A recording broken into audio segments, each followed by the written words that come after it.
Hace exactamente 400 años, las casas reales de Francia y de España se dieron cita en la desembocadura del río Bidasoa para proceder al intercambio de dos princesas que acabarían siendo sus respectivas reinas.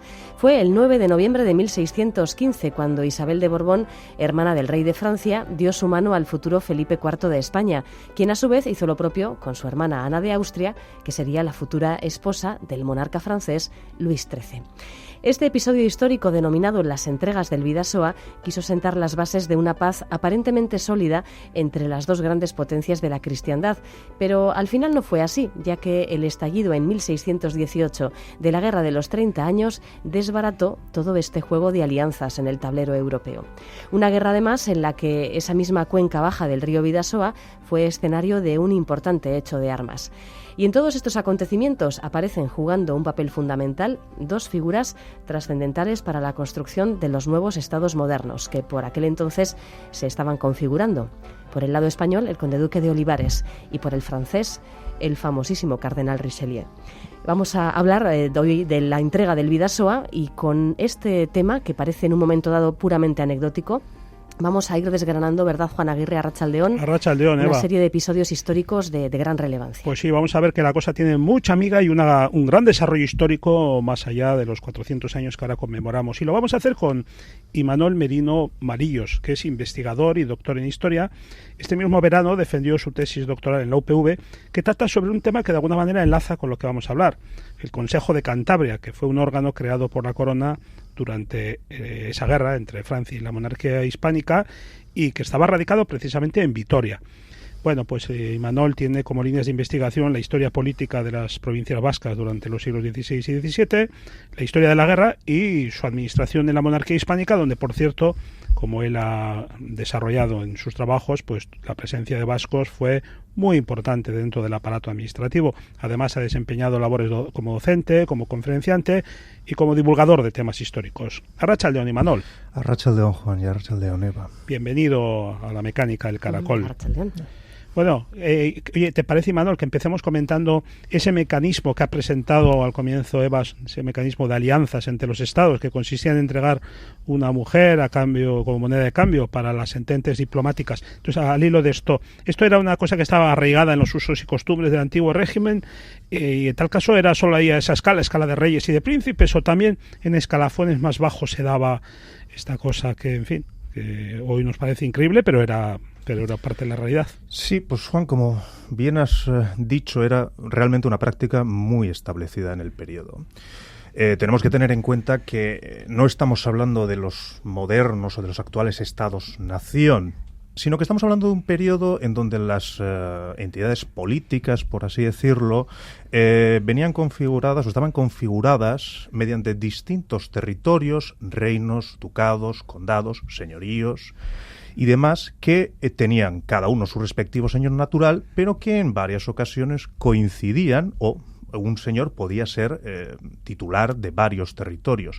Se configuraban así lo que el profesor Eliot y otros autores han denominado como monarquías compuestas, puesto que eran monarquías en tanto que había un único rey y una casa dinástica, y por otro lado había distintos territorios que mediante distintos mecanismos se habían ido uniendo o habían ido cayendo en ese rey y en esa casa, en esa dinastía.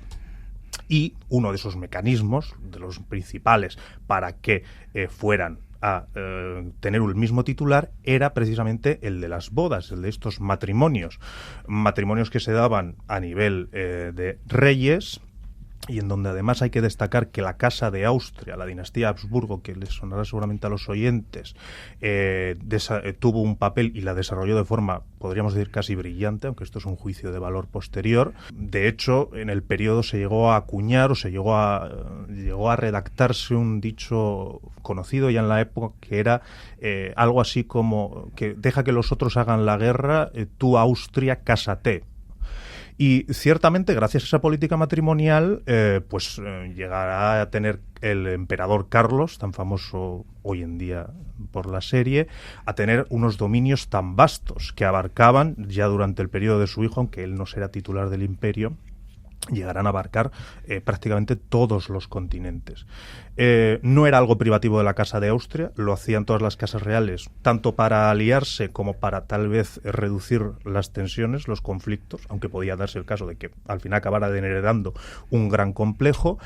Pero no se daba solo eso, es a nivel de los titulares de casas reales, sino que también los grandes aristócratas se casaban, las grandes casas. Por eso a día de hoy, si vemos el listado de títulos de muchos nobles, de grandes aristócratas, seguramente el caso más conocido es el de la Casa de Alba, tienen un sinfín de títulos que han ido cayendo en la misma rama, en la misma casa, pero también se daba a nivel local, en donde las oligarquías también procuraban reproducirse mediante el casamiento de los miembros, mediante el casamiento de sus miembros.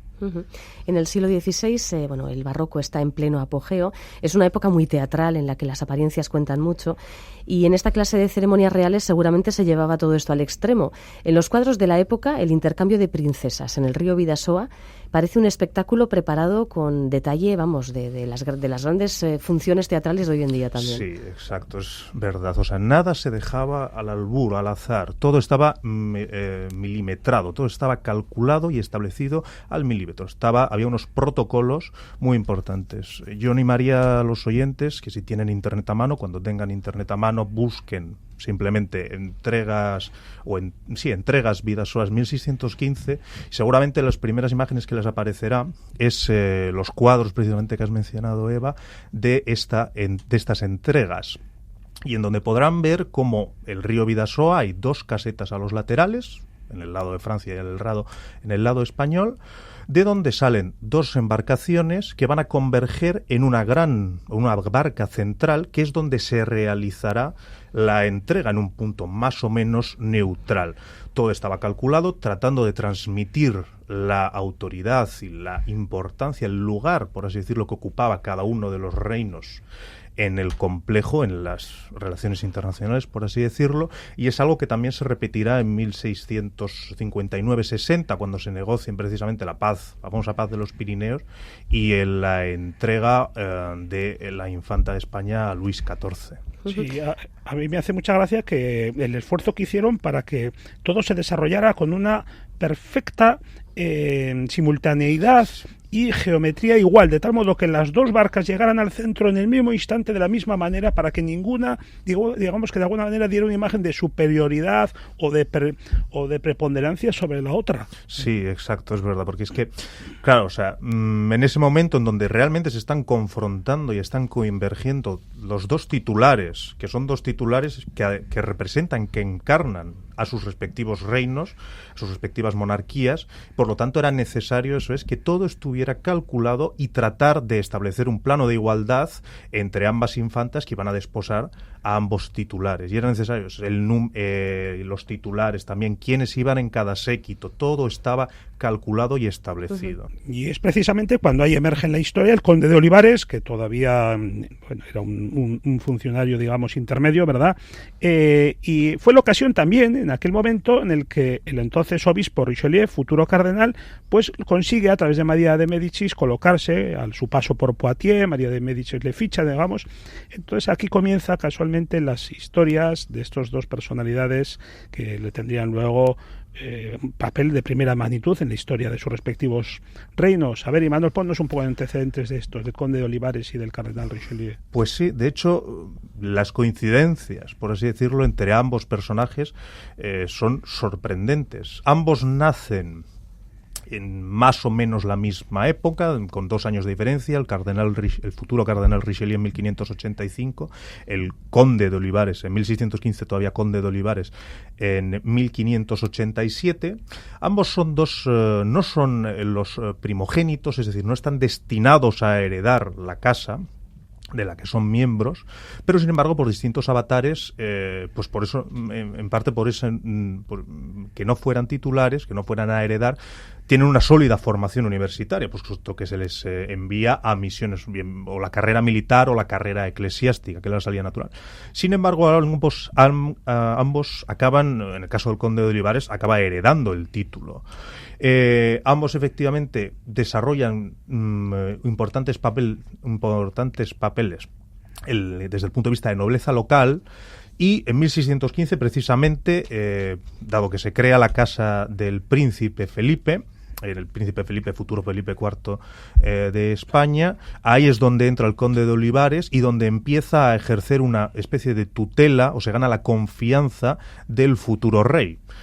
Y dado que en 1621 fallece Felipe III y el Felipe IV pasa a ser el titular de la monarquía hispánica, pues en ese momento es cuando Olivares pasa a ejercer el denominado como valimiento, es decir, es el valido del rey, el ministro favorito, por así decirlo.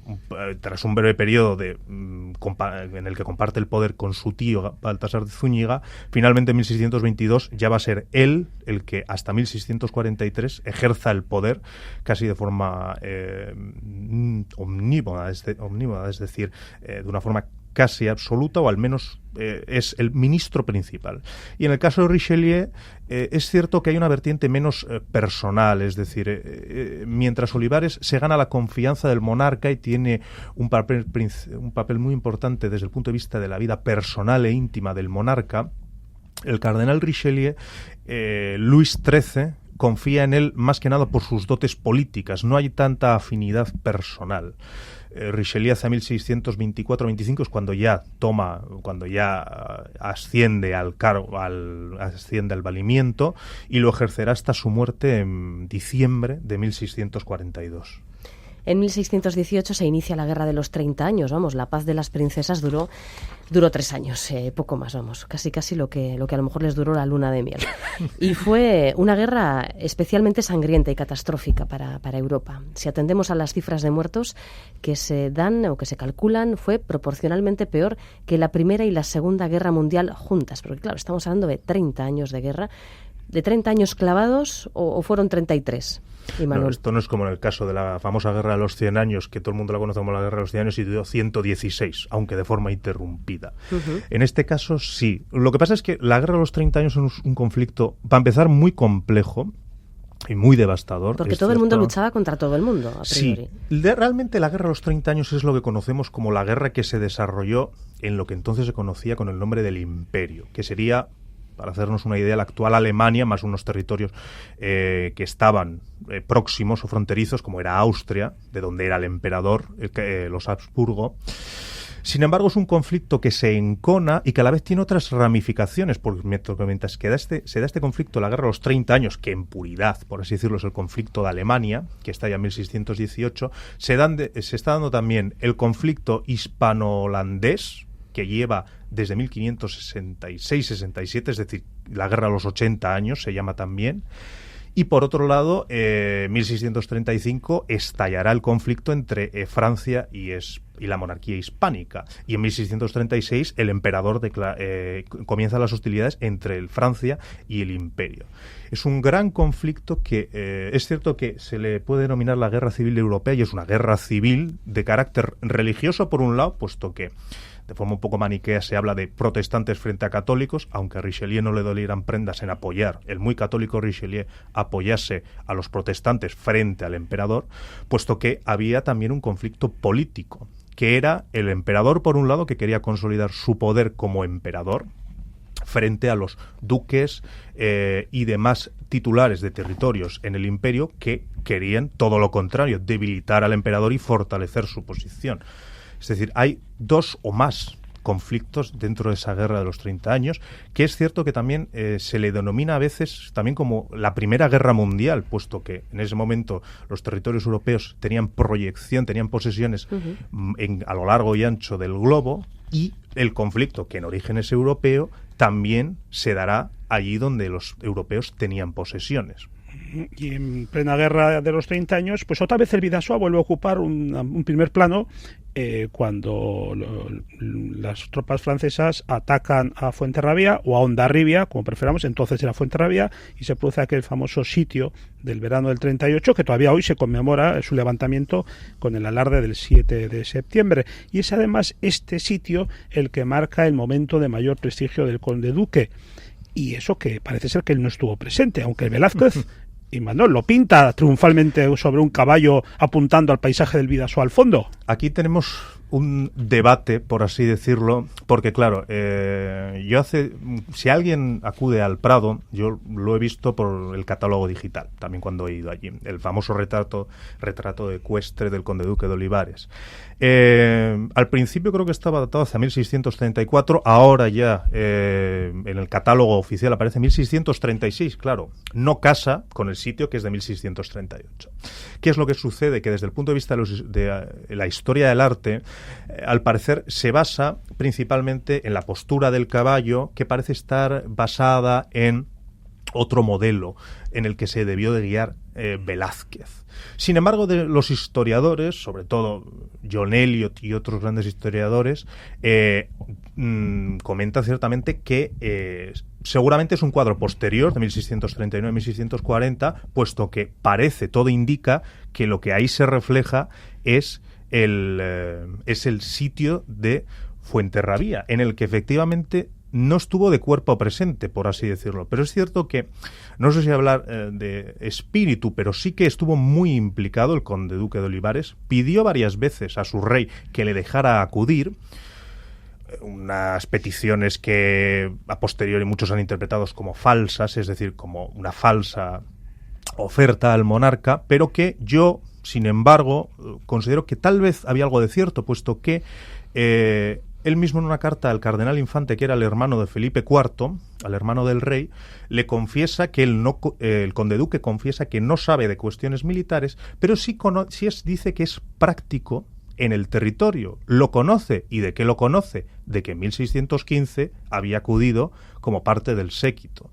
Y por lo tanto, yo creo que sí estuvo tal vez de espíritu, por así decirlo, pero...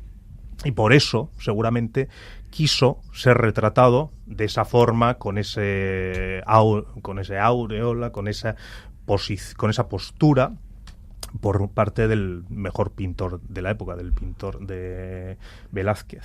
Pero ¿cómo fue este episodio bélico? Realmente después de unas campañas militares en donde la monarquía hispánica llevaba la iniciativa frente a Francia, se produce seguramente la primera gran ofensiva francesa, por así decirlo, que además va a atacar el corazón de la monarquía, que se supone que es Castilla. Tenemos que tener en cuenta que en aquel momento los territorios peninsulares, los territorios ibéricos, hacía bastantes siglos que no habían padecido un ataque de tal magnitud desde el punto de vista terrestre. Marítimo sí, pero terrestre no. Y ciertamente se produce un pánico general en la monarquía, puesto que se supone que si cae Fuenterrabía, Francia irá hacia Navarra, que todavía los reyes de Borbón se reclaman el reino de Navarra como legítimos herederos, ellos se consideran legítimos herederos, lo cual le dará pie a poner una base desde la que atacar directamente a Castilla. Y por eso se inicia este sitio, que es sangriento, dura 69 días y adquiere tintes prácticamente, no sé si llamarlo heroicos, pero sí que cuando se supone que la villa está a punto de caer, realmente los franceses se presupone que si lanzan una última ofensiva, cogerán la villa, la tomarán. Es entonces cuando se produce el heroico, por así decirlo, socorro por parte de las tropas reales, compuestas por gentes de Guipúzcoa y de muchos territorios, que consiguen que el ejército francés huya, ciertamente de una forma desordenada, y por eso finalmente se consigue liberar la villa cuando realmente estaba a punto de caerla. De hecho, en una de las cartas de agradecimientos que redacta el conde duque de Olivares a la villa, lo compara, dice que prácticamente lo compara con Sagunto y Numancia, los dos grandes ejemplos míticos, por así decirlo, los ibéricos de resistencia. Pues se establece esa comparativa. Y se llegó incluso a plantear el traslado de Fuenterrabía, de todo el pueblo de Fuenterrabía a otro lugar, y también de Rentería, ¿no? Sí, tenemos que tener en cuenta que quien realiza ese planteamiento, o uno de los principales, uno de los que llevó la iniciativa en este punto, fue un ingeniero militar.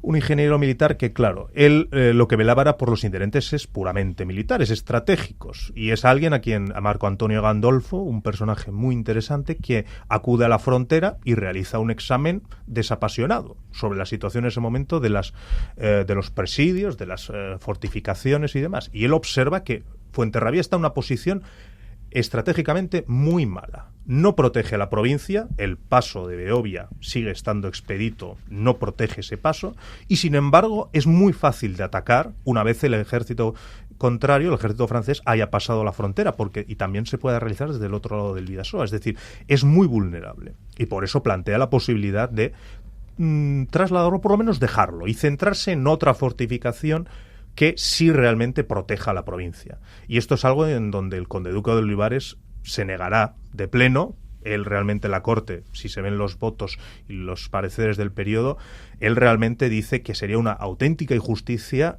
tratar así a una población que ha resistido tan heroicamente durante 69 días el asedio, y por lo tanto dice que no le parece ni justo ni tratable incluso ese traslado. Sí que se producirá algo semejante con Rentería. Rentería sí que además ha quedado devastada, arrasada durante el ataque francés, durante la primera ofensiva, antes de focalizarse, o durante el asedio, durante este ataque, y por lo tanto se plantea la posibilidad de trasladarlo, incluso se llegan a adoptar medidas en ese punto, pero la pasividad por parte de la corona y también la reacción o la no colaboración por parte de los